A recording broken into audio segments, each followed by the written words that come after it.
Tonight, the horrific images, more than 40 people killed in a deadly tornado outbreak, multiple states, and the new storm now coming. The tornado sweeping across 12 states. Oh my God. Tonight, here are the new images of a devastating EF4, winds up to 190 miles per hour. Hundreds of homes damaged or destroyed. High winds tonight fueling massive wildfires. Tonight, red flag warnings across several states. And now this new cross-country storm set to bring damaging winds again this week. Ginger Z standing by with the forecast. Tonight, the scare at New York's LaGuardia Airport, a Delta jet coming in for a landing. Its left wing hitting the runway before a go-around. Air traffic control telling the pilots. Also breaking at this hour, the hearing late today, a federal judge demanding the Trump administration explain why it defied the judge's order, deporting hundreds, the judge ordering 2 planes already in the air to turn around. The planes landing in El Salvador anyway. The president's borders are tonight saying, I don't care what the judges think. Tonight, the body camera video here for the first time, the moment first responders rescued that stepson who they say had been held captive by his mother for more than 20 years. You will see what they found. Tonight, the missing Pittsburgh college student on spring break and the new interview with that young man from Iowa, believed to be the last person to see her alive. Will he be allowed to leave the Dominican Republic?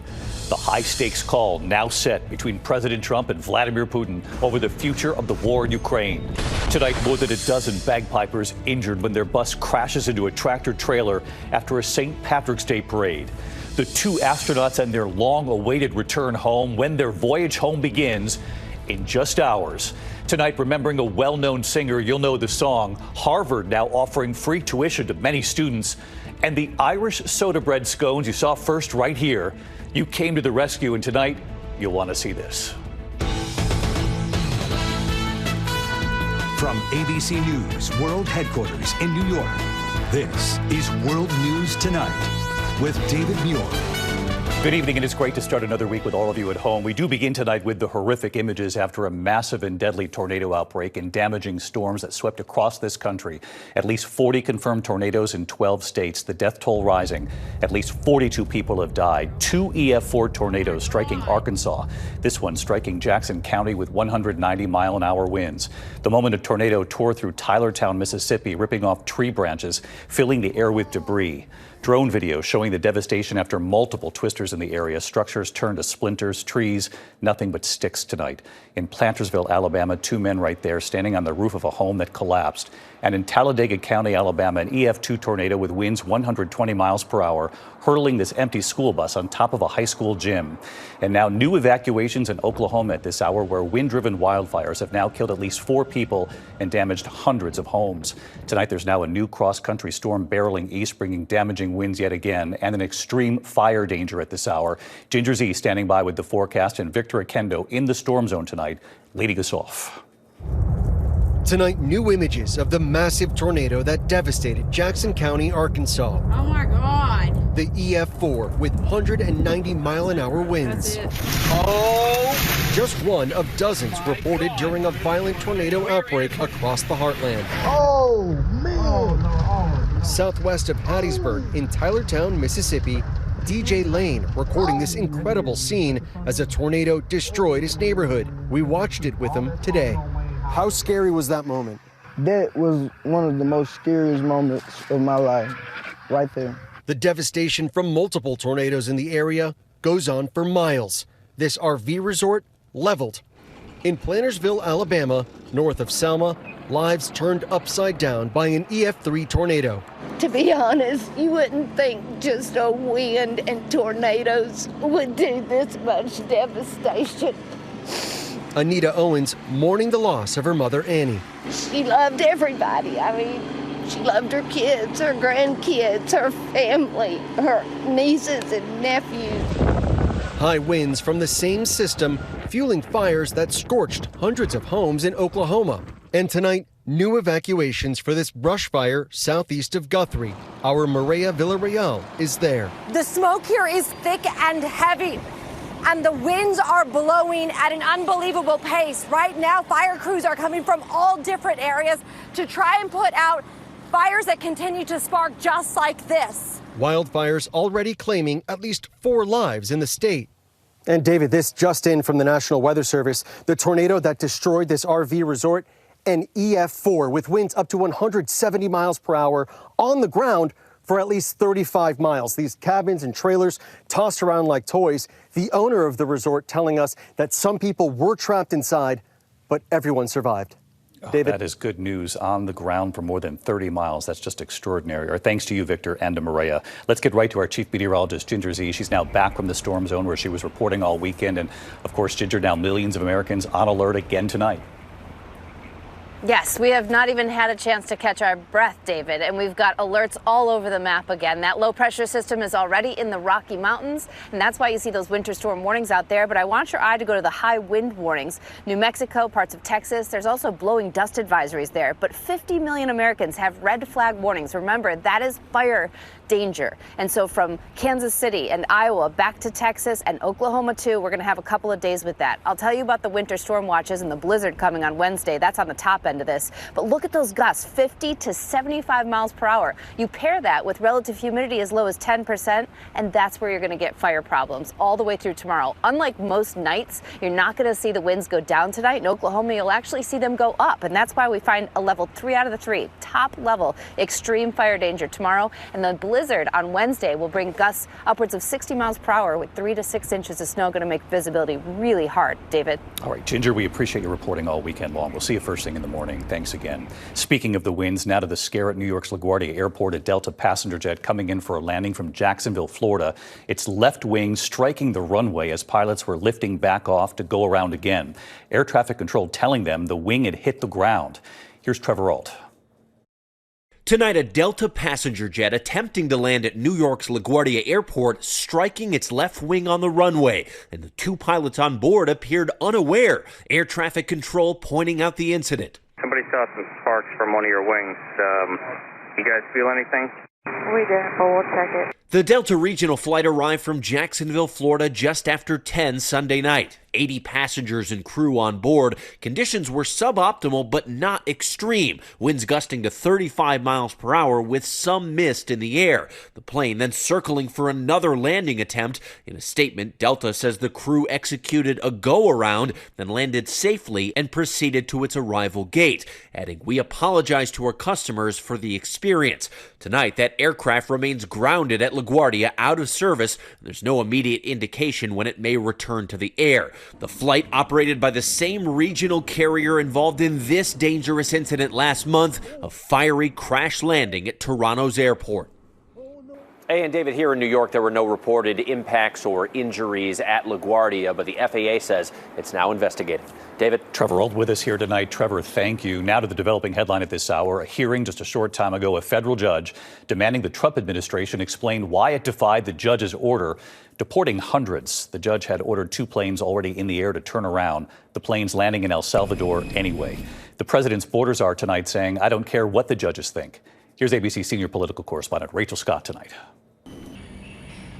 Tonight, questions over whether the Trump administration brazenly violated an order from a federal judge after he told them not to deport 261 Venezuelan immigrants to El Salvador. But they did it anyway. The administration claims the men are members of criminal gangs, invoking an obscure law, the Aliens Enemies Act of 1798, which allows the government to deport people with little to no due process and was last used to round up Japanese Americans during World War II. And in an emergency court hearing on Saturday, federal judge James Boasberg asked for more information and put the deportations on pause, saying any plane containing these folks that is going to take off or is in the air needs to be returned to the United States. This is something that you need to make sure is complied with immediately. But by then, 2 planes were already in the air, and they did not turn around. Administration officials claiming those planes had already crossed into international waters. The president of El Salvador, a Trump ally, posting on X, "Oopsie, too late." On Air Force One, President Trump asked if his administration violated the judge's orders. I don't know. You have to speak to the lawyers about that. Are you planning to do more deportations? I can tell you this. These were bad people. That was a bad group of, as I say, hombres. Today, the president's borders are saying, quote, "I don't care what the judges think." We're not stopping. I don't care what the judges think. I don't care what the left thinks. We're coming. The White House press secretary raising questions about whether the judge's orders carry weight because it was delivered from the bench and not put in writing. There's actually questions about whether a verbal order carries the same weight as a legal order, as a written order. But when I asked the architect of the president's immigration policy, Deputy Chief of Staff Stephen Miller, whether they would comply with a verbal order from the judge, he questioned whether judges have the authority to rule over the president's policies at all. Is it the administration's understanding that you would comply with the verbal order? No district court judge who presides over just some small, little geography of the whole country could possibly presume to have the authority to direct the expulsion of terrorists from our soil, who, by the way, are also here illegally. Thank you, everybody. And David, the administration was back in court tonight in front of that same judge. He demanded to know why the administration defied his order when they tried to make the distinction between that verbal order and the written order. The judge calling that, quote, a heck of a stretch. And there's breaking news here from the White House. Just moments ago, President Trump announced that he is ending Secret Service protection for former President Joe Biden's two adult children, Hunter and Ashley Biden. David, it is not unusual for the adult children of former presidents to receive Secret Service protection for several months after presidents leave office. David. Rachel Scott live at the White House tonight. Rachel, thank you. Also just in tonight, the newly released body camera video showing the moment a son was rescued after authorities say he was held captive for 20 years by his own stepmother. Video showing her outside the burning home telling a police officer that her stepson was still inside. Police say the son said he set the fire so authorities would come and save him. Here's our chief investigative correspondent, Aaron Katersky, tonight. Tonight, the Connecticut woman who allegedly held her stepson captive for more than 20 years is seen on newly released body camera video. Moments after the 32-year-old set fire to their house, authorities say so they would come and save him. Who else is in the house? Who else is in here? My stepson is in here. The stepmom, Kimberly Sullivan, had placed a frantic call to 911. Please hurry. It's 2 Blake Street. There's a fire. My stepson is in his room. We needed the ambulance.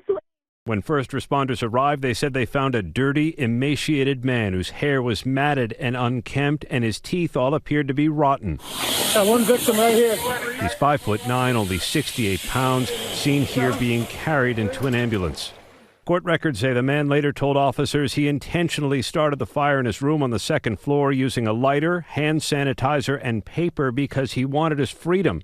Police say when they asked him if he was hungry, he answered, all day, every day, my entire life. Tonight, David, Kimberly Sullivan is free on bail. She's charged with assault, kidnapping, and unlawful restraint, all of which she denies. David? Aaron Katersky with us tonight. Aaron, thank you. New developments here this evening in the case of the Pittsburgh college student who vanished on spring break in the Dominican Republic. This evening, a new interview now with the young man from Iowa, believed to be the last person to see her alive. And the question now, will he be allowed to leave the Dominican Republic? ABC's Ariel Reshef is there again tonight. Tonight, the young Iowa man authorities believe was the last to see missing University of Pittsburgh student Sadiksha Kananki is asking to return to the U.S. Lawyers for Joshua Reeby alleging he's been questioned for days without charges, held illegally and surveilled by authorities in his hotel, filing a court motion for Reeby to be released after authorities confiscated his passport. Reeby telling our team in Punta Cana off camera, I just want to go home. When asked about what happened to Kananki, he responded, no comment, but added, it's very sad. Sources confirmed to ABC News Reeby walked officials to the beach outside the hotel where Kananki vanished 12 days ago. All along, the authorities here have said the 22-year-old is not a suspect. Authorities believe Kananki likely drowned. Police confirming these images show her cover-up and sandals found on the beach. Investigators also reviewing hours of CCTV footage, including this video from a bar inside the Riu Hotel, appearing to show the two together. David, here in the Dominican Republic, officials are not allowed to detain anyone for more than 48 hours without charges. Reeby's attorneys argue that time is up. A judge could rule on his release by tomorrow. David? Ariel Reshef again tonight. Ariel, thanks. Now to the high-stakes phone call between President Trump and Vladimir Putin. It is now set for tomorrow. Ukraine has already agreed to that U.S. proposal for a 30-day ceasefire. The question now, will Putin agree to this? Our chief international correspondent, James Longman, is in Ukraine for us tonight. James? David, this will be the first known conversation between Donald Trump and Vladimir Putin since Ukraine agreed to that 30-day interim ceasefire. But there's real concern here that Vladimir Putin is just trying to cut Ukraine out of the process, speak directly with Donald Trump and not agree to the ceasefire. Donald Trump has said that he and Putin will discuss land, power plants and dividing up certain assets. But Ukraine says territorial concessions are not negotiable and that it's not up to Russia who gets to join NATO. David? James Longman in Ukraine for us again tonight. James, thank you. There was yet another developing story as we're on the air tonight. For late details coming in now, here's Juju Chang. David, word coming in from overseas. Israel declaring the ceasefire is over, launching major airstrikes across Gaza. Dozens reportedly killed. Prime Minister Netanyahu ordering the IDF to take forceful action against Hamas after the terror group repeatedly refused to release the hostages.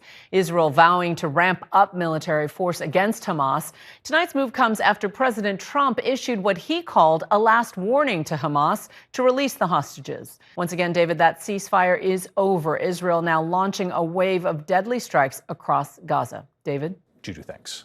When we come back here tonight, the major headline of this hour involving those two astronauts hoping to finally come home, what we know. Also on this St. Patrick's Day, the famous Irish soda bread scones right here in New York and what you've done. And then the other news tonight, more than a dozen bagpipers injured when their bus crashes into a tractor trailer after a St. Patrick's Day parade. What authorities are saying about this in a moment here. Tonight, those two Starliner astronauts are just hours now away from beginning their long-awaited return home. A SpaceX capsule carrying American astronauts Butch Wilmore and Sonny Williams set to undock from the International Space Station just after 1 a.m. Eastern. They're expected to splash down off the Florida coast just before 6 p.m. tomorrow night.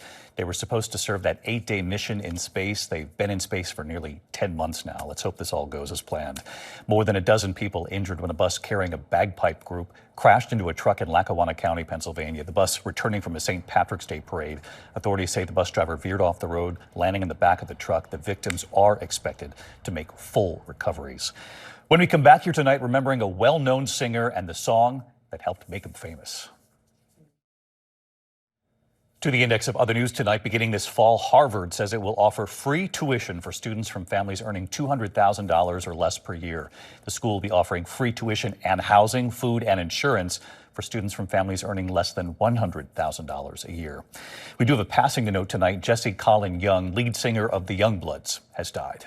Come on, people now, smile on your brother, everybody get together. Best known for Get Together, he once said the song was still a thrill to play. His solo career lasting more than 5 decades. He was 83.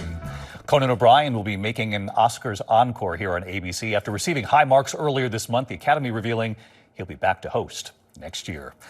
When we come back tonight on this St. Patrick's Day, the Irish soda bread scones you first saw right here, you came to the rescue. What's happened now to those scones and to the baker? Finally tonight here, America Strong. And on this St. Patrick's Day, the Irish soda bread scones and an Irish blessing. You first met Mary O'Halloran right here, the owner of Mario's Irish Pub. It was 4 years ago at the beginning of the pandemic, and she had to shut down. Her husband couldn't get home from the docks in Alaska because of travel restrictions, and she was home with their 6 children. With the pub closed, she and the children got to work, making meals for frontline workers. She also started making Irish soda bread scones to support the family with her homemade blackberry jam. Her mother's recipe from Ireland, thousands lining up, customers sending photos. And after an Instagram post by Humans of New York, the story going viral. Mary offering an Irish blessing.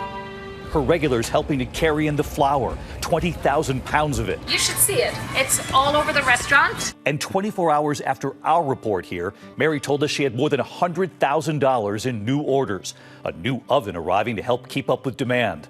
World News Tonight viewers from as far away as Las Vegas visiting New York and making sure to stop by to buy her scones. Hi, David. Tonight, Mary O. and her message of gratitude. I just want to say a huge thank you to everybody who saw me on America Strong and everybody who ordered the Irish soda bread scones. And tonight here, 4 years after our first report on Mary, she tells us she's now opened a brand new shop just for her scones. So many new customers helping to get the word out, posting videos of their taste tests. And tonight, Mary telling us she's hard at work baking and thankful on this St. Patrick's Day. A fresh scone out of the oven with butter and blackberry jam. You will love it. There's something about the scones. Thank you, David. Thank you, David. Well, Mary, we hope the lines grow even longer for those scones baked with a lot of Irish heart. Mary O's Scones. Check them out. Good night. Thank you for making World News Tonight with David Muir, America's most watched newscast.